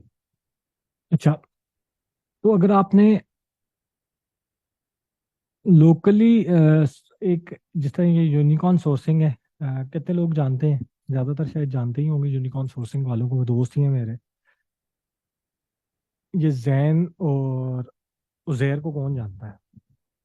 उज़ैर है, मेरा दोस्त भी है, उसामा खान जो ट्रेनर है उसके साथ पार्टनर है। और उज़ैर इस्लामाबाद के ही हैं। ई कॉमर्स में जिन बंदों को मैं सबसे पहले मिला था उसमें उज़ैर आता है। तो उज़ैर की बैकएंड पे उज़ैर होता है, फ्रंट पे जैन है। तो जैन की कंपनी है यूनिकॉर्न सोर्सिंग के नाम से। यूनिकॉर्न सोर्सिंग से मैंने ऑलरेडी बात कर दी थी। अगर आप लोग चाहो और आप लोगों को लोकली प्रोडक्ट्स चाहिए, चाइना के प्रोडक्ट्स चाहिए जो पाकिस्तान में ऑलरेडी अवेलेबल हों, मतलब इनके पास आए हुए हों, और ये आगे ई कॉमर्स स्टोर्स को प्रोडक्ट्स बेचते हैं, जैसे ही इनके पास शिपमेंट लैंड होती है ये अपने ग्रुप में डाल देते हैं, या ये प्रोडक्ट हमारे पास लैंड हुआ है, 1000 पीसेज आए हैं, लोग उनको ग्रुप में ही मैसेज कर देते हैं, 50 मुझे दे दो, 100 मुझे दे दो, 200 मुझे दे दो, 300 मुझे दे दो। होते वो ट्रेंडिंग प्रोडक्ट्स हैं, ट्रेंडिंग से मतलब है उस वक्त उस वायरल प्रोडक्ट्स होते हैं। तो ये उनको प्रोडक्ट दे देते हैं, उसी वक्त 1000 पीसेज 3-4 दिनों 5 दिनों के अंदर बेच लेते हैं, और वो आगे इनसे ई कॉमर्स के स्टोर्स वाले लेकर बेच लेते हैं। उससे इनको फायदा ये हो जाता है कि एक तो मैन्युफैक्चरर से डायरेक्टली बात नहीं करनी पड़ती, दूसरा फिर प्रोडक्ट को मंगवाना नहीं पड़ता, तीसरा ये कि सैंपल पे इतना सैम्पलिंग पे बहुत पैसा लगता है। लाइशा पे सबसे ज़्यादा पैसा सैम्पलिंग पे लगता है, क्योंकि सैंपल्स बहुत महंगे होते हैं और फिर एक एक सैंपल को मंगवाना बहुत कॉस्ट पड़ती है। तो अगर एक प्रोडक्ट $1 का है तो सैंपल पे आपको $5 तक का, $4 का एक सैंपल पड़ेगा आपको। तो सैंपलिंग पे आपको बहुत पैसा चार्ज करते हैं। खैर, तो उन सारी झंझट से आप निकल जाते हो। पाकिस्तान में प्रोडक्ट पहुंचा हुआ होता है, इनके पास होता है, ये आपको ग्रुप में मैसेज करते हैं, आप इनसे प्रोडक्ट ले लेते हो, अपने स्टोर पे डाल देते हो और बेचना स्टार्ट कर देते हो। तो यूनिकॉर्न सोर्सिंग मेजरली ये काम करता है।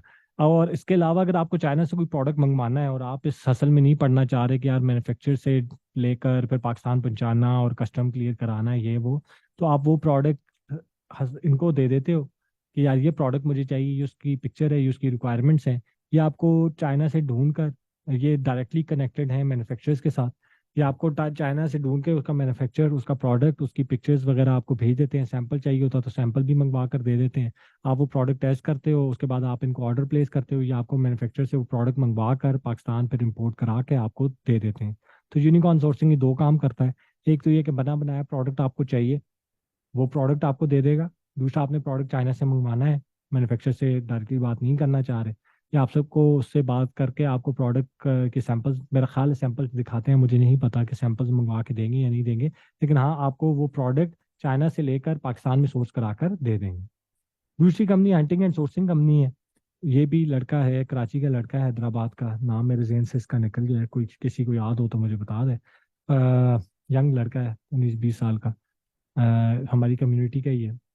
तो लेकिन आपको लोकली कोई मैन्युफैक्चर चाहिए, लोकली आप कोई प्रोडक्ट हो, जिस तरह मुझे प्रोडक्ट चाहिए था लेंजेस के लिए, लेंजेस वाटर। अब लिक्विड प्रोडक्ट ना चाइना से मंगवाना एक बहुत बड़ा महाज है, खासतौर पे बिल्कुल ही साफ, जिस तरह ब्लश टेंट्स होते हैं या कोई और होता है उसमें तो फिर थोड़ा बहुत लिक्विड होता है, इसमें तो बिल्कुल ही लिक्विड होता है, लिक्विड वाटर में। तो इसमें लेंजेस के वाटर में, तो वो मैंने इससे, रफीक समरो समरो, ये हसन ना सबको जानता है, रफीक सोमरो नाम है। मेरा एक्सपीरियंस इसके साथ इतना अच्छा नहीं था, लेकिन आप तो स्टार्टर हो, क्योंकि मुझे तो top of the line product चाहिए होता है, top of the line company चाहिए होती है, टॉप मैन्युफैक्चर चाहिए होता है। मैं तो प्रॉपर्ली एज अ ब्रांड काम करता हूँ। तो इसने प्रोडक्ट्स तो अच्छे भेजे थे, प्राइस भी ठीक दी थी, प्रोडक्ट का सब कुछ ठीक था, लेकिन मेरे हिसाब से वो प्रोडक्ट, मेरी मेरी मेरी क्वालिटी, जो मैं चाइना से काम करता हूँ, टॉप मैन्युफैक्चरर्स के साथ काम करता हूँ, मेरे लिए और पाकिस्तान में उसकी गलती नहीं है, पाकिस्तान में इतने टॉप प्रोडक्ट्स बनते ही नहीं है। इस तरह की पैकेजिंग मुझे चाहिए होती है, बॉटल मुझे चाहिए होती है, या उसकी क्वालिटी मुझे चाहिए होती है। तो वो बेचारा तो उसका ये है कि उसने, वो रफीक समरो से आप कर सकते हो। तीसरा है लोकल बाबा मोहम्मद फैज़ान। मोहम्मद फैज़ान के साथ मैंने पहला बैच लॉन्च किया था। उसकी ट्रेनिंग बेसिकली चलती ही इसी वजह से कि उसके पास प्रोडक्ट्स वगैरह होते हैं, वो बच्चों को दूसरे तीसरे दिन, पाँचवें दिन, सातवें दिन ही वो प्रोडक्ट्स अपने देकर उनसे स्टोर स्टार्ट करवा देता है। तो आप ये कर सकते हो कि आप मोहम्मद फैज़ान के जो लोकल बाबा है उसकी अपनी टीम बैठी हुई है, आप उनसे प्रोडक्ट्स ले सकते हो। लेकिन इसका एक, इनका कैसा एक्सपीरियंस है, इनके प्रोडक्ट्स कैसे हैं, इनकी क्वालिटी कैसी है, इसका मुझे कोई आइडिया नहीं है। इसके लिए इसके ऑलरेडी बच्चे हैं मोहम्मद फैज़ान की ट्रेनिंग में। हसन ने मेरा ख्याल है उन्हीं से ली हुई है। समीर ने तो 100% उसी से लिया। समीर तो फैजान भाई का ना ये समझ लो कि मुरीद है उनका, अपना मेंटोर समझता है। तो फैजान से आप से समीर से, हसन का मुझे नहीं पता, हसन ने भी मेरा ख्याल है की हुई, 3-4 बच्चों ने की हुई है फैजान की ट्रेनिंग। क्या क्या प्रोडक्ट्स थे, कैसे प्रोडक्ट्स थे, इनके क्यों नहीं चले, आपने इनसे क्वेश्चन ये ज़रूर करना है। तो आप इनसे पूछ सकते हो, ग्रुप में पूछ सकते हो कि यार क्या एक्सपीरियंस था, कैसा था, लोकल बाबा काम कैसे करता है, कैसे काम होता है, ऑर्डर कैसे करना है प्रोडक्ट, और प्रोडक्ट कौन से होते हैं, कैसे होते हैं, कितनी बड़ी लिस्ट होती है, कितनी बड़ी इन्वेंट्री होती है, क्या क्या इश्यूज आते हैं, ये चीज़ें आप इनसे पूछ लेना। तो तीसरी कंपनी लोकल बाबा है। चौथी कंपनी यासर भाई की हंटिंग कंपनी। यासर भाई का इस ई कॉमर्स में मेरे ख्याल इस वक्त जो सबसे अच्छा काम कर रहे हैं वो यासर भाई काम कर रहे हैं। फैजान भी बड़ा अच्छा काम कर रहे हैं ट्रेनिंग वाली साइड पे, यासर भाई भी प्रोडक्ट वाली साइड पे भी अच्छा काम कर रहे हैं। तो मुझे ये पता है कि अच्छा ट्रेनिंग ले ली। तो समीर ने ट्रेनिंग ली हुई है। समीर आज मेरे ख्याल क्लास में अवेलेबल नहीं है, लेकिन यासर भाई का मुझे पूरा नाम भूल गया, यासर सरवर नाम है यासर भाई का। एक से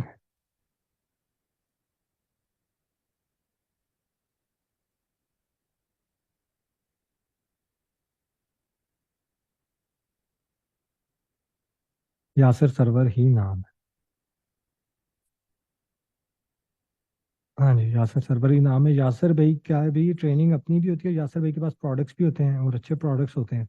तो यासर भाई के भी प्रोडक्ट्स कैसे, उनसे भी कांटेक्ट करें, उनसे भी लिस्ट मांग लें, उनकी टीम होगी जो इनसे आप कांटेक्ट कर सकते होंगे, या कैसे करना है, क्योंकि ये तो लोकल कंपनीज हैं, मुझे लोकल कंपनीज का इतना आइडिया नहीं है। ये आपने मुझसे पूछना था तो मैंने आपके लिए एक ये पूरा वो डाल दिया है कि भाई ये 4 कंपनीज हैं, आप इनसे कांटेक्ट करो, इनसे बात करो, आप एक आइडिया ले लो क्या कैसे काम होता है, क्यों काम होता है और क्या करना है। तो आप इनसे डिटेल में बात करके इनके प्रोडक्ट्स वगैरह ये वो कर सकते हो यासर भाई का भी। लेकिन इनके पास मसला ये होता है कि वो प्रोडक्ट ना हर बंदा बेच रहा होता है, वही सेम प्रोडक्ट यासर भाई भी बेच रहे होते हैं, मोहम्मद फैजान भी वही बेच रहा होता है, यूनिकॉर्न सोर्सिंग भी वही बेच रही होती है, हंटिंग एंड सोर्सिंग का मुझे नहीं पता, लेकिन ये 3 कंपनी सेम ही प्रोडक्ट बेच रही होती हैं। एक के पास विनिंग प्रोडक्ट आता है जो पाकिस्तान में बिक रहा होता है, अगर वो उसके पास है ना तो वो सारी तीनों कंपनीज उसमें इंटरेस्टेड, तीनों कंपनीज वो प्रोडक्ट ले आती हैं। फिर आपके पास पीछे मार्जिन नहीं बचता कि भाई मैं कितने में बेचूंगी, कैसे बेचूंगा, कितने में बेचूंगा, क्योंकि सारे ही तो कर रहे हैं। तो ये इश्यू उसमें आता है। ये 4 कंपनीज थी। और अब एक और चीज जो है product hunting in China, time क्या हुआ है, क्योंकि मेरा वो गला सूख गया यार, आज तो गले में दर्द स्टार्ट हो चुका है। 9:42।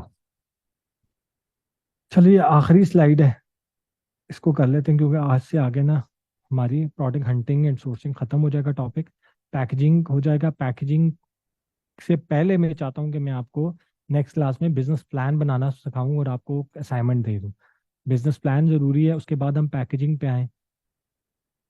आप कहते हो तो पैकेजिंग पहले कर लेता हूँ, नहीं तो मैं ये चाह रहा था कि पैकेजिंग हम तब करें जब हमारे पास प्रोडक्ट वगैरह बिजनेस प्लान वगैरह रेडी हो, हम उसके बाद पैकेजिंग पे आएंगे। भाई अब हमने इस प्रोडक्ट की पैकेजिंग क्या रखनी है, पहले पैकेजिंग बताने का फायदा नहीं होगा।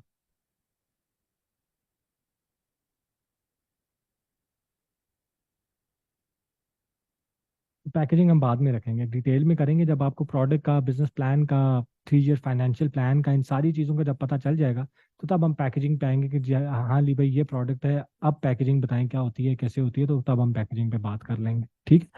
तो आखिरी स्लाइड है।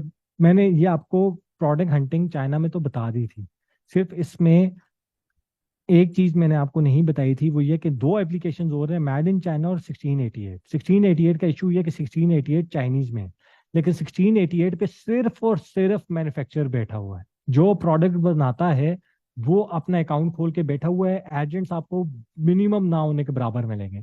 मेड इन चाइना भी मैंने यूज की और मैंने डायरेक्टली मैन्युफैक्चरर से बात भी की है, मैन्युफैक्चरर से प्रोडक्ट्स बनाए भी हैं, लॉन्च भी किए हैं।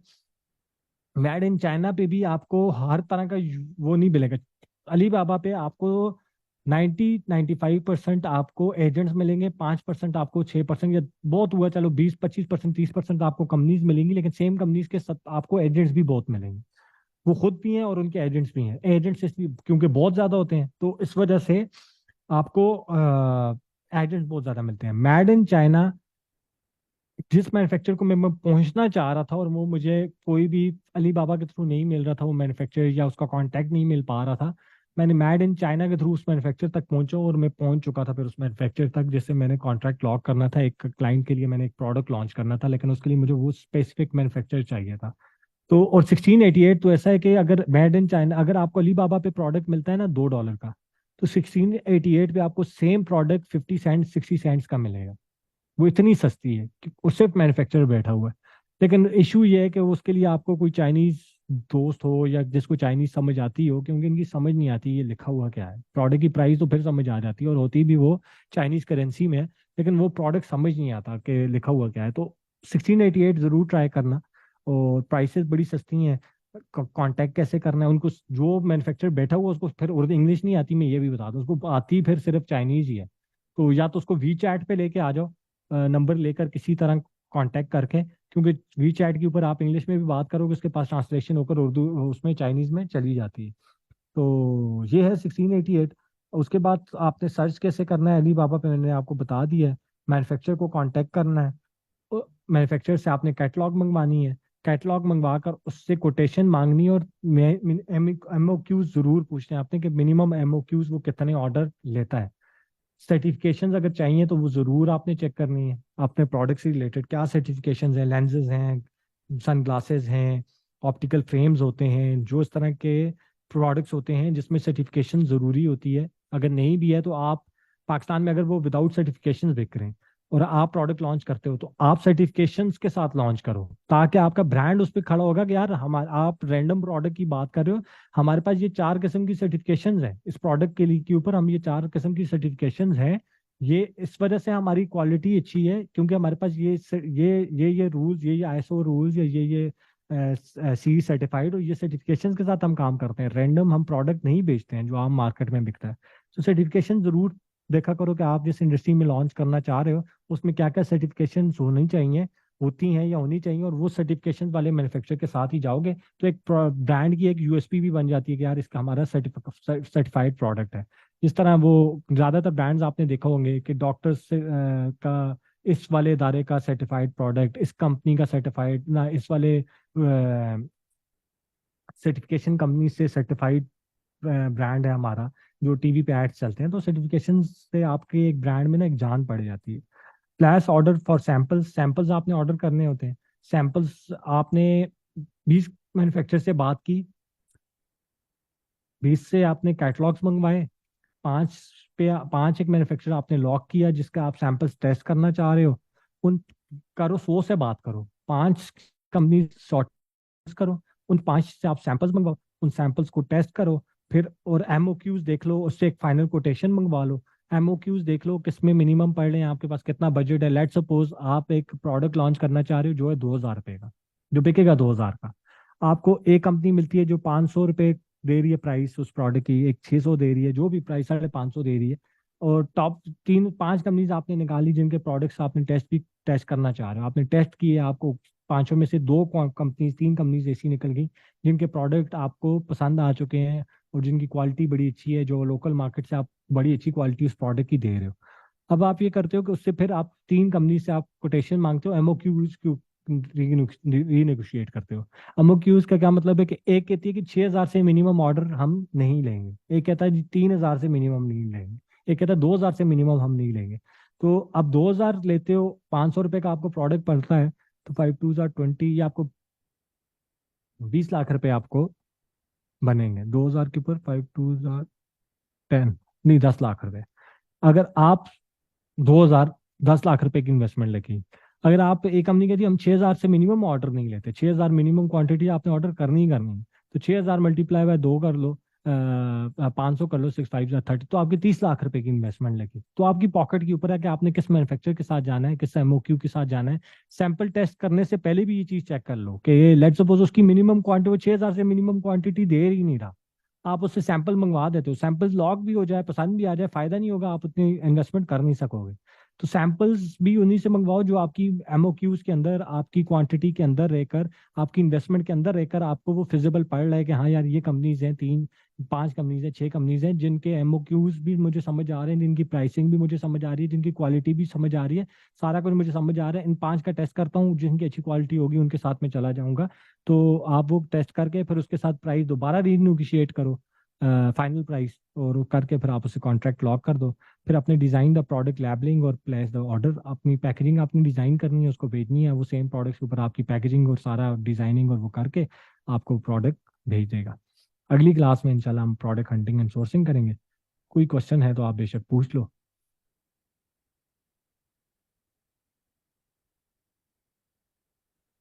प्रोज एंड कॉन्स, 1688 से मैंने बाइंग नहीं की, लेकिन जितनी भी कंपनीज चाइना में बैठी हुई हैं वो 1688 से ही बाइंग करती हैं। जितने भी, जिस तरह पाकिस्तान में जो कंपनीज हैं इसकी हंटिंग एंड सोर्सिंग की, ठीक है, ये कंपनीज भी, मुझे पता है कि बैकएंड में कौन कौन सी कंपनी 1688 से प्रोडक्ट उठाती है। जो प्रोडक्ट पाकिस्तान में भी आता है ना, वो भी मेजरली 1688 से आता है। अलीबाबा पे से काम आता है, 1688 से ज़्यादा आता है। ये भी 1688 पे वर्किंग ज़्यादा करते हैं। तो प्राइस का एक बहुत बड़ा डिफरेंस है। डायरेक्ट मैन्युफैक्चर के साथ अटैच हो जाते हो, ये बहुत बड़ा डिफरेंस है। और ये दो मेजर प्रोज हैं। कॉन्स इसके ये हैं कि चाइनीज में है, उनकी जबान समझ नहीं आती। वो आपसे शायद, आपको जैसे ही उसको लगता है कि ये शायद पाकिस्तान से है या उससे है, तो वो प्राइस तो फिर भी थोड़ी सी बेहतर दे देते हैं। लेकिन वो आप और मैंने बहुत कोशिश की थी, लेकिन मुझे 1688 से ना समझ नहीं आती, मतलब वो बात नहीं हो पाती, आपकी कम्युनिकेशन नहीं हो पाती उनसे, क्योंकि उनको बैरियर बहुत ज़्यादा है। जिसको चाइनीज आती है, या चाइनीज एजेंट आपका ऐसा हो, एक बंदा आप चाइनीज रख लो जो आपकी बेसिस के ऊपर चाइनीज बोले और जो चाइनीज करता है और उसको लोकल का पता है, तो उसके लिए सबसे बेस्ट है। तो जिनका काम हंटिंग एंड सोर्सिंग है, जिन जिन जो कंपनीज करती ही हैं, वो 1688 ही यूज करती हैं फिर, क्योंकि एक प्रोडक्ट के लिए अब आप इतना बड़ा टेंशन तो नहीं लेते कि एक प्रोडक्ट के लिए आप 1688 के लिए एजेंट भी रखो और चाइनीज भी रखो और फिर वो उनसे बात भी करे और फिर ये भी करे। तो वो यूज करती हैं, लेकिन प्राइस और डायरेक्ट मैन्युफैक्चर, ये दो चीजें आपका प्लस आती हैं 1688।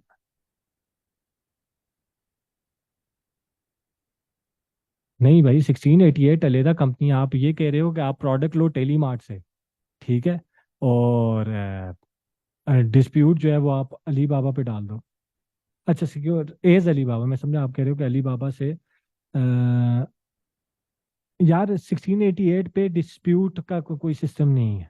उनका इतना कोई मैन्युफैक्चरर से आपको डायरेक्टली लिंक कर देते हैं अपना, मेरा ख्याल है उनका कोई बीच में मार्जिन शार्जिन भी नहीं है। तो लिंक करना उनका मेजर काम है। और ऑर्डर जो है वो बेशक आप उधर करके आप ऑर्डर अली बाबा से के थ्रू प्लेस कर दो, तो ये है। लेकिन सिक्योर नहीं है, अली बाबा की तरह सिक्योर नहीं।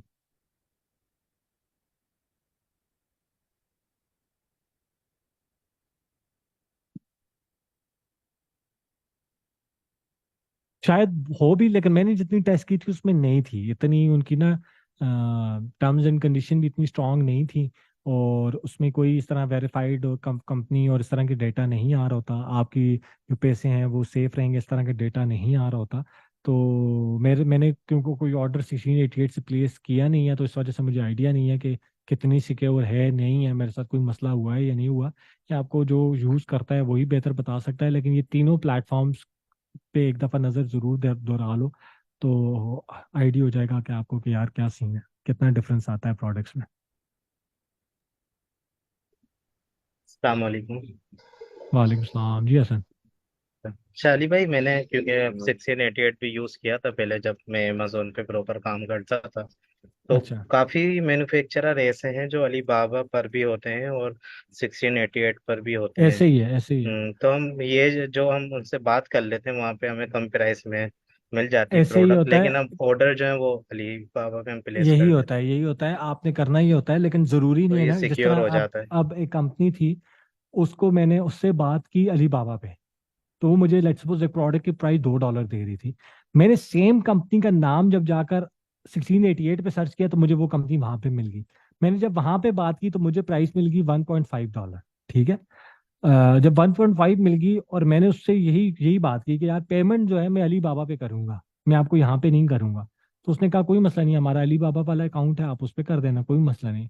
सिर्फ इनका मसला ये नहीं था, बल्कि इनका होता ही है कि 1688 पे जो कंपनीज होती हैं उनकी अली बाबा पे इतनी स्ट्रांग प्रोफाइल नहीं होती। अली बाबा जिनके प्रोडक्ट्स दिखा रहा होता है ना, या जिन कंपनीज को टॉप पे दिखा रहा होता है, उनके नंबर्स बहुत बड़े होते हैं जिनके साथ आप कॉन्ट्रैक्ट करते हो बेसिकली मेजरली, कि उनके नंबर्स इतने बड़े होते हैं। अब इस कंपनी का अली बाबा पे प्रोफाइल इतनी स्ट्रांग नहीं थी, मतलब इसी तरह की जैसे लाइशा की अपनी वेबसाइट बड़ी स्ट्रांग हो, या लाइशा दराज पे बड़ी स्ट्रांग हो, लेकिन शायद लाइशा टेलीमार्ट पे इतनी स्ट्रांग ना हो।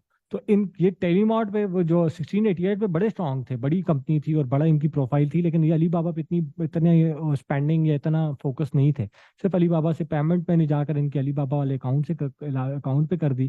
तो मेड इन चाइना पे भी है, सेम कंपनी आपको अली बाबा पे भी मिल जाएगी, तो इतना मसला नहीं होता।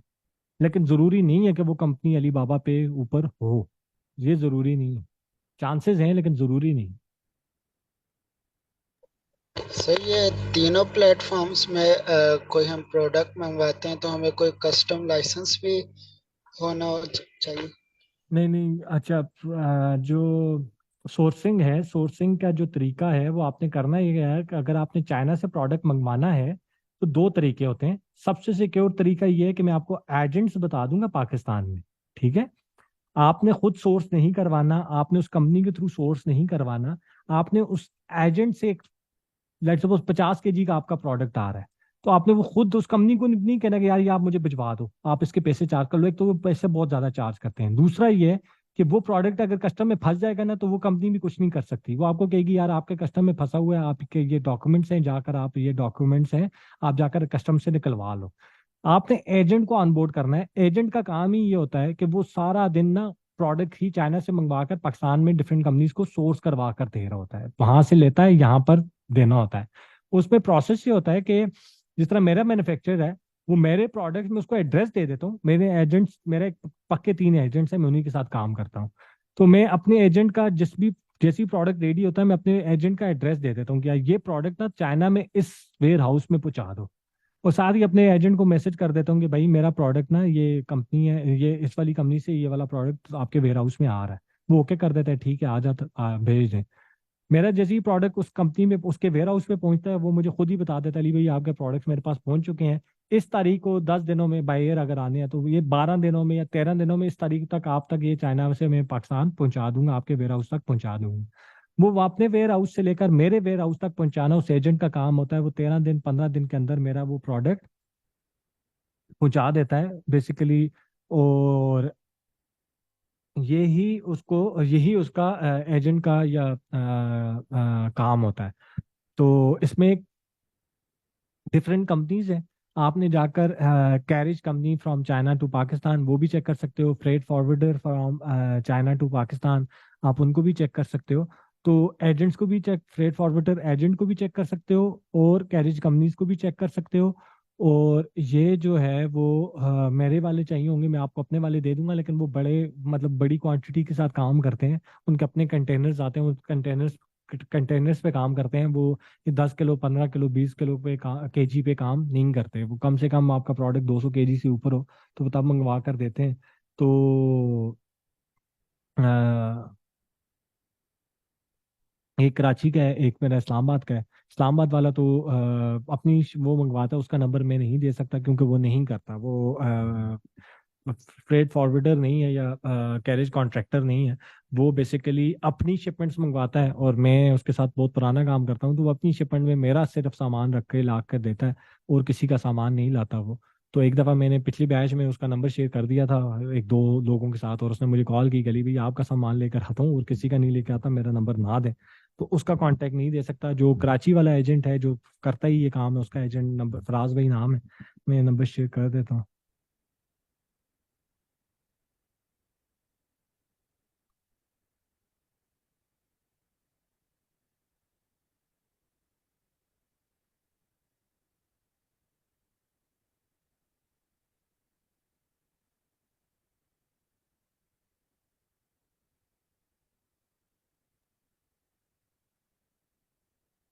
यार ये ना, एक सेकंड, 2 एक्स्ट्रा ऐड हो गया, 0303555358।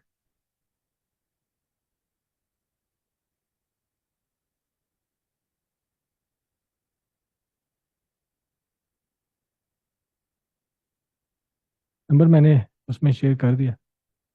रिकॉर्डिंग तो बंद करा दो भाई।